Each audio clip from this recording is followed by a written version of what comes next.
నిజామాబాద్లో 90లో జరిగిన సంఘటన చెప్తా. అక్షరాస్యత కార్యక్రమంలో రాష్ట్రమంతా తిరుగుతూ ఉన్నాం. ఒక కమర్షియల్ ట్యాక్స్ ఆఫీసరు నేను కలిసి ఒక గ్రామం రాత్రిపూట ప్రోగ్రాం పెట్టాలి వెళ్తాను.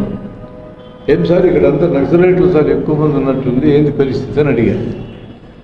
ఏముంది సార్, పగలు మా రాజ్యం రాత్రి వాళ్ళ రాజ్యం అన్నాడు సింపుల్గా. అంతే, ఎందుకు వివరంగా చెప్పండి సార్. 12 రాత్రి 8-10 దాటితే మేము గ్రామాలకు పోయే సమస్య లేదు. ఇప్పుడు మీరు వచ్చినారు కాబట్టి అక్షరాస్యత అంటున్నారు కాబట్టి పోతున్నాం, కానీ లేకపోతే సమస్య లేదు. వారు గ్రామ సభ పెడతారు, ఊళ్ళో సమస్యలన్నీ అడుగుతారు, ఆ గాడికి పరిష్కారం చేసి వెళ్ళిపోతారు అన్నాడు. ఒక ఉదాహరణ చెప్పు సార్ అన్నాడు.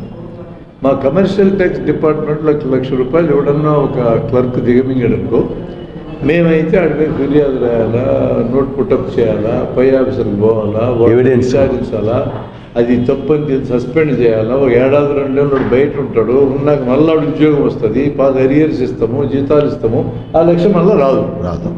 అది రాదు. మరి వీళ్ళు ఏమి చేస్తారన్న, ఇప్పుడు ఇక్కడ ₹1,00,000 తిన్నారు సార్ అని చెప్తారు గ్రామ సభలో, వాడు పిలిచరా అంటారు. వాడు పిలుచుకొచ్చినాక ఏం కొట్టక ₹1,00,000 తిన్నామంట అని అంటాడు. మొదలుగట్టు తలకాయించుకుని ఉంటారు, రేపు పొద్దున కట్టుకుని అంటారు, రేపు పొద్దున కట్టు అయిపోయి. సార్ నేను ఫేస్ చేసినది చూస్తాను.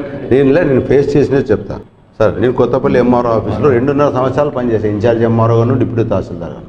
నాకంటే ముందు ఉన్నటువంటి ఒక ఎంఆర్ఓ ట్రాప్ అయ్యి సస్పెన్షన్లో ఉండే, నేనే జీతం రాసి ఇస్తుంటే, అప్పుడు చేతికి ఇచ్చేదే, ప్రతి నెల వస్తుండే. ఆయన సస్పెండ్ అయిన లంచం తీసుకుని. ఆయన పట్టించినటువంటి వాడు ఎవరంటే వీళ్ళే నక్సలైట్లే కలిపి పట్టించినారు వాడిని. తన ముందు కొట్టినారు ఒకసారి, బట్టలు ఊడదీసి బస్సులో వస్తుంటే లాస్ట్ బస్సులో ఊడదీసి కొట్టి బస్సు నుంచి దించుకున్నారు, బస్సుని వెళ్ళిపోమన్నారు.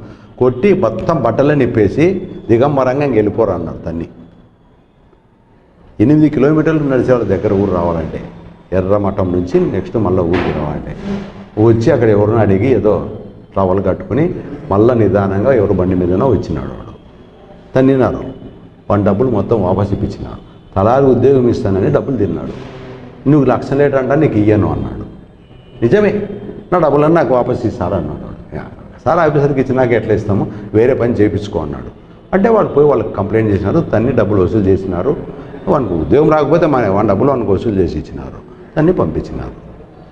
వాడు మళ్ళీ అట్లే చేయబడితే ట్రాప్ చేయించినాడు ఏసీబీ ట్రాప్లో ఉన్నాడు. తర్వాత ఉద్యోగం వచ్చింది, తహసీల్దార్గా రిటైర్ అయినాడు అనంతపూర్. ఏసీబీ ట్రాపింగ్ ఏమన్నామనండి, మనం ట్రాప్ చేసి ఇస్తే ఆడు వసూలు చేసుకుంటారు. వాళ్ళది వేరు, వాళ్ళ పంచాంగం. వాడు వసూలు చేసుకుంటాడు. ఏం దిక్కులేనాడు అయితే చిక్కుతాడు అంతే. రాజకీయంగా పలుకుబడి ఉంటే ఏసీబీ కేసు ఏం బిక్తుంది చెప్పండి. ఎంత ఎక్కువ తింటే అంత తొందరగా బయటకు వస్తాడు, ఒకటే సూత్రం. తక్కువ తిన్నాడు బయటికి రాడు. బ్యాంకుల్లో ఎక్కువ ఎగ్గొట్టినటువంటి వాడికి విదేశయానం ఇస్తారు, తక్కువ ఎగ్గొట్టినటువంటి వాడు తీసుకుని లోపల ఉంచారు. ఏపీ గవర్నమెంట్లో ఫండ్స్ లేనందుకు రోషే గారు ఏం చేశారంటే కేసులు ఏవైతే వేసి ఉన్నావో మళ్ళీ బయటకు తెప్పించి మళ్ళీ వసూలు చేసి, అప్పుడు డబ్బులు లేవు, అప్పుడు ఏం లేదు గవర్నమెంట్ దగ్గర, క్యాష్ లేదు. మొత్తం పాత కేసులను బయటకు తెప్పించి ఒక టేబుల్ పెట్టేసి డిస్పోజ్ ఆఫ్, ఎవరు ఎక్కువ డబ్బులు ఇస్తే వాళ్ళు డిస్పోజ్ ఆఫ్.